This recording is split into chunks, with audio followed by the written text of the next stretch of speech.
Another day, and sadly, another mass school shooting in the United States of America. This one at Marjory Stoneman Douglas High School in Parkland, Florida. 17 people were killed, mostly kids, when the alleged shooter, a 19-year-old former student of the same school, entered the school and started shooting. And the shooter reportedly activated a fire alarm.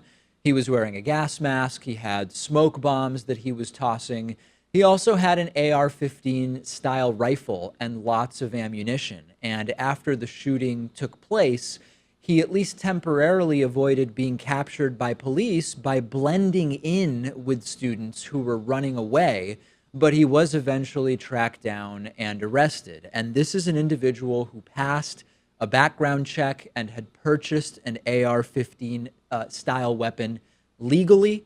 He had made threats against other students in the past. He was banned from wearing a backpack on campus, and he was later ultimately expelled for fighting in an incident that related to some kind of high school relationship drama of sorts, the details of which I don't exactly remember. This is a student who was part of the junior ROTC, which had awarded him multiple times for outstanding academic performance. Students, after the fact, have said that the student joked about shooting places up and seemed to have what other students described as anger issues. He had online profiles with pictures of him with guns and knives. And listen, I don't know even how many details to give you about the specific shooting and the shooter, right? Because it's another one.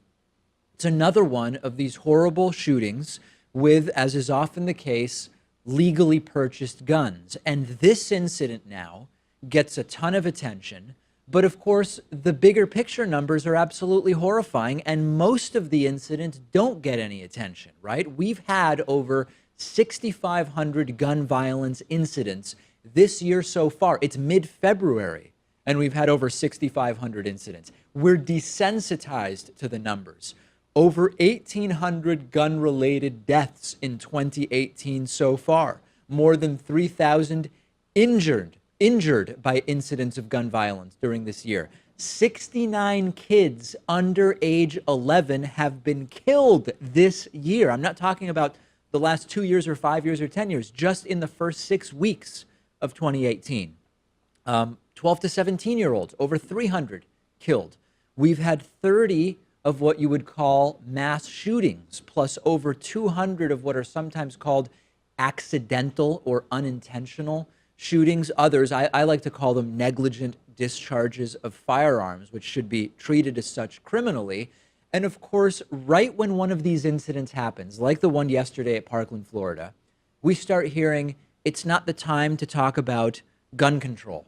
It's not the time to politicize a national tragedy. It's not about gun safety regulations or anything else. And of course, that makes no sense, right? We can't politicize it is code for we shouldn't talk about how to prevent it right after the shooting. But then when time passes, people just forget. And then that also ends up not being the time to talk about how to prevent it because we've forgotten about it. And also a serious conversation about gun control would probably take place over the course of a couple of months. Yes. And we see these mass shootings on average just about every month. So that's right. an impossible standard that they're creating. There's essentially no time period because of the frequency of these where it can be a long time since the last one because they're happening all the time. Now, the president, Donald Trump, took to Twitter reacting initially with a tweet that many of the involved are not happy with, right? His tweet was, "My prayers and condolences to the families of the victims of the terrible Florida shooting. No child, teacher, or anyone else should ever feel unsafe in an American school." And then this morning, sending out another tweet where he said, "So many signs that the Florida shooter was mentally disturbed, even expelled from school for bad and erratic behavior. Neighbors and classmates knew he was a big problem, must always report such instances to authorities again and again." A lot of people who were at the school, families of the victims, friends of people at the school, aren't pleased with what Donald Trump has said so far about this. One student from the school actually called Donald Trump a piece of shit, pardon my language, over the tweet of condolence, saying, "I don't want your condolences, you effing piece of S. My friends and teachers were shot. Multiple of my fellow classmates are dead. Do something instead of sending prayers. Prayers won't fix this, but gun control will prevent it from happening again." I've been thinking a lot about this incident and sort of the incidents in their totality that we've had in 2018, in the last 2 years, in the last 5 years, the last 10 years. Has anyone else noticed that we rarely see anger expressed in the media about these incidents? I mean, it sort of makes sense, right? The victims and their families are sad and they're traumatized and they're distraught and they're despairing. But big picture as a country, we should be furious about this because it keeps happening and nothing is being done. Media covers the crime and the despair and the people left behind by the criminality. But what about the angry voices that are saying we should be furious that it happened again and we want answers now as to why nothing has been done, and we demand that our elected officials actually take action because they don't take action. There's no marches from the countless numbers of people affected by gun violence demanding action from our lawmakers. And I'm not criticizing them for that. I'm telling you, it's just not happening. We're not seeing action taken. Don't we need some anger here? Because when it's only despair and sadness and not anger, we're not catalyzing change. And it's almost like it becomes ritualized in the United States. Americans kill each other with guns. We see the reports on TV. There's calls for prayers and condolences. And now we need a soul-searching moment. But then there's never any action. Nothing ever is actually done. Yeah, I think there are two ways for people to respond to this. One is to be angry, and the other one is to be desensitized to it. Yes. I know that 3 of the biggest mass shootings in American history, 3 of the 10, have occurred all in the last few months. Las Vegas, the Texas church shooting. That's right. And now this school shooting. Yep. So if it's a problem that's accelerating, are people going to be as angry as the initial one, like Columbine back in 1999? Sure. Probably not. Part of it is desensitization. And that's a problem we also have to talk about, right? Because for many of us, it's you turn on the TV and, oh, there's been another shooting, 17 killed. Here's video of SWAT officers storming classrooms. And what's for dinner tonight? And is tonight the couples figure skating or the solo figure skating on the Olympics, right? So the desensitization is definitely a big, big part of it. But it's also the fact that it's always the soul searching that doesn't ever go anywhere, right? Because we actually need to take action. And there's no one thing that will prevent every incident. And that's part of the problem. We get this collective amnesia, right? The shooting happens, there's coverage, and then the demands not to politicize. There's no change. And then we all sort of forget about the issue until the next one. And it's never mentioned that, hey, this has been going on for years and we never do anything. We have a Second Amendment, right? Responsible, ethical gun ownership of reasonable weapons is a part of American society, like it or not. But if you're not a police officer or SWAT or military or whatever, you just don't need assault weapons. You don't need weapons that can shoot through walls and cars. Why does any individual person need that? You don't need it to hunt for sport. And you don't need to be able to buy or sell guns without a background check. You just don't. And the right already knows how to prevent changes to the laws. They will always say, well, listen, background checks alone wouldn't have prevented this incident. And banning assault-style weapons wouldn't have prevented that incident because handguns were used. And mandatory mental health reporting wouldn't have stopped this other incident because the person didn't have anything on their record mental health related. And then every measure or all of the measures in total get framed as these oppressive attempts to curtail the Second Amendment, and nothing gets done, right? That's the process. That's the sequence that takes place.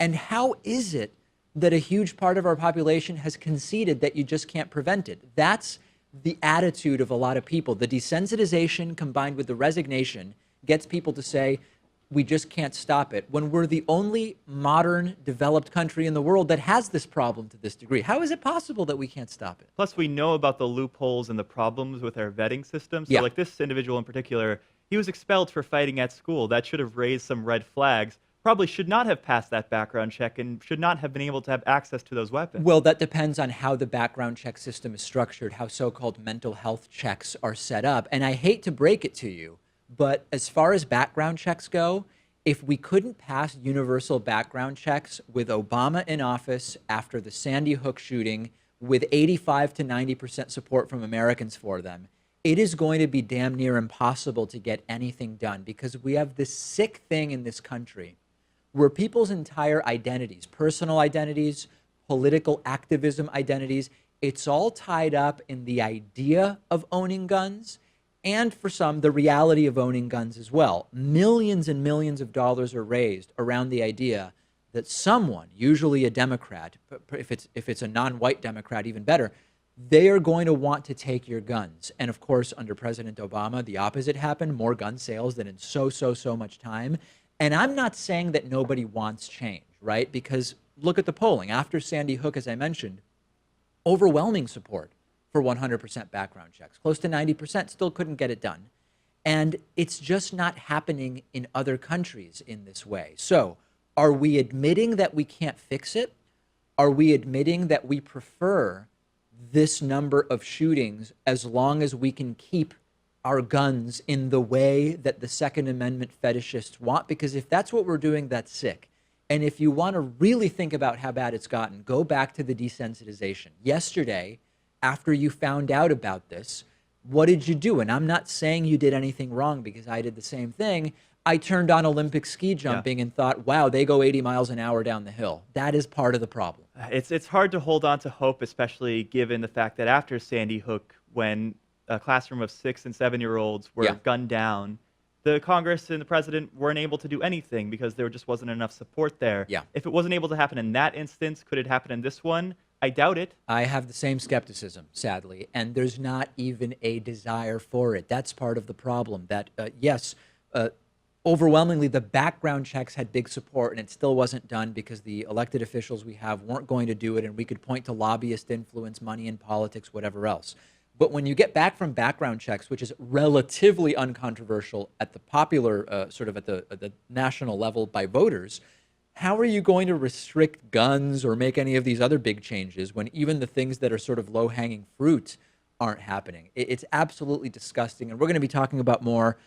We'll talk more about this later today in the voicemail segment, and then also on tomorrow's program. But in the meantime, send me your thoughts. What should happen? What could happen?